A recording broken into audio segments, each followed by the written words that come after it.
सत्य के साथ।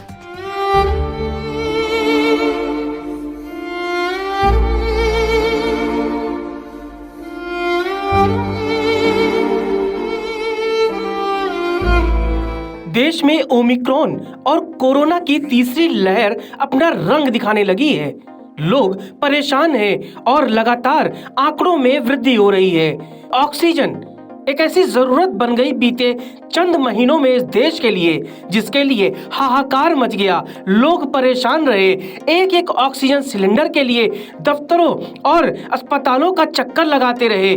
निजी संस्थान हो या फिर एनजीओ ऑक्सीजन सिलेंडर के लिए परेशान रहे, क्योंकि लोगों की जान बचाने के लिए ऑक्सीजन कम पड़ गई। लिहाजा उत्तराखंड की राजधानी देहरादून में एक ऐसे संस्थान ने इस मानवीय कदम को उठाया है, जहां पर पहला यानी देश का पहला निजी ऑक्सीजन बैंक शुरू किया गया है, वो भी मुफ्त के लिए।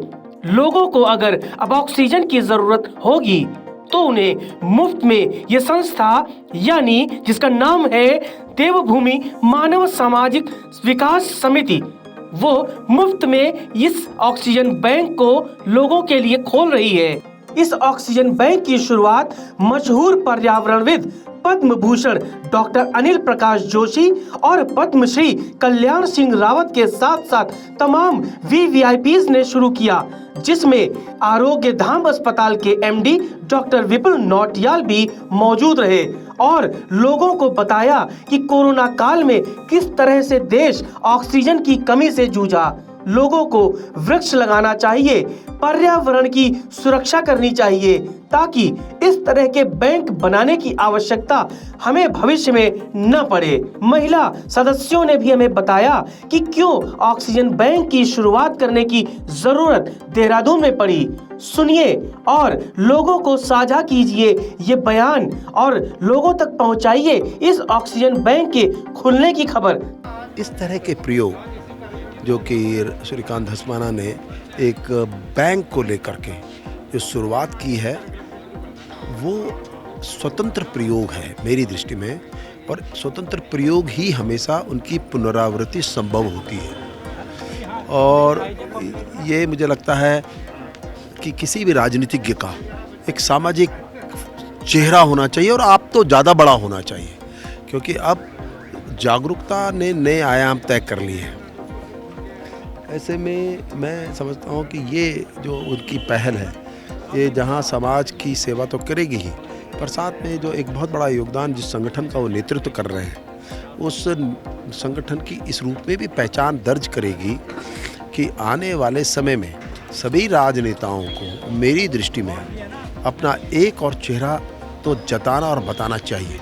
बहुत फ़ायदेमंद रहेगा, क्योंकि इस वक्त जितनी प्रॉब्लम्स हो रही हैं और ऑक्सीजन नहीं मिल रहा था, तो इस बैंक के ज़रिए ऑक्सीजन बहुत अच्छे से मिलेगा।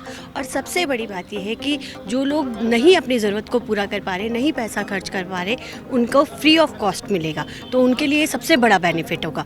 और वैसे भी मिस्टर धस्माना का ये जो काम है वो वाकई बहुत लॉयल है और लोगों के हेल्प के लिए ये है। कायदे से आप सोचिए तो राजनीति का मतलब ही तो जन की सेवा करना है, लोक सेवा करना ही है।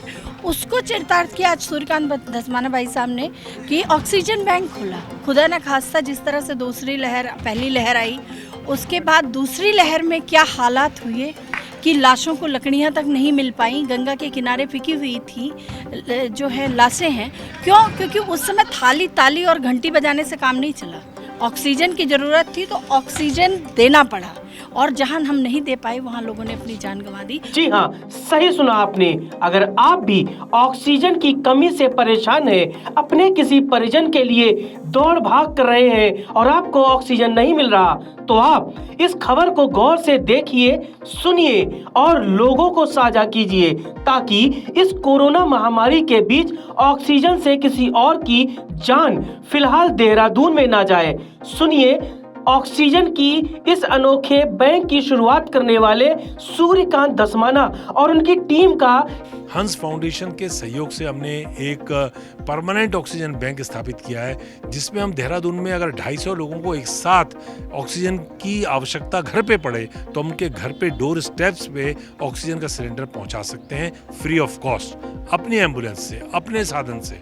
हमने आज उसका विधिवत उद्घाटन किया है। देहरादून के किसी भी व्यक्ति को कभी भी 24 घंटे रात दिन सुबह शाम कभी ऑक्सीजन की कमी महसूस हो, उनको डॉक्टर प्रिस्क्राइब करे कि आपको ऑक्सीजन की आवश्यकता है, घर में आपको सिलेंडर चाहिए, तो हम उसको फ्री ऑफ कॉस्ट उसके घर तक ऑक्सीजन का सिलेंडर पहुंचाएंगे। अभी कोविड के दौरान काफ़ी ज़्यादा ऑक्सीजन की कमी महसूस की गई और पूरा जो हमारा जो सिस्टम है उसमें भी ऐसा लगा कि शायद वो पूरा नहीं हो पा रहा है। तो हम सबकी ये ड्यूटी बनती है कि हम लोग कुछ अगर कर पाएँ तो हम ऐसा कोई इनिशिएटिव लें, तो हमने फिर इसलिए ये इनिशिएटिव स्टार्ट किया है। कोरोना के टाइम पे तो हमने वो तो बहुत ट्रॉमा था, वो एक हम बहुत ट्रॉमेटिक कंडीशन थी जिसके कारण हमें लगा कि लाइक हर सिटीज़न की एक ड्यूटी बनती है कि किसी भी तरह से हम कुछ हेल्प कर पाएँ लाइक नेबर्स को, क्योंकि उस वक्त ऐसा था कि सोसाइटी भी हेल्प नहीं कर पा रही थी। किसी को कोविड हुआ है तो कोई जा नहीं पा रहा था, कोई खाना नहीं प्रोवाइड कर पा रहा था, तो हम अगर कुछ कर पाते तो फिर ऑक्सीजन का हमें इसलिए लगा कि बाकी तो प्रोवाइड कर सकता है हर कोई, लेकिन इसके लिए काफ़ी नॉर्म्स होते हैं जिसे बड़ी इंस्टीट्यूट और बड़ा ट्रस्ट ही पूरा कर सकता है।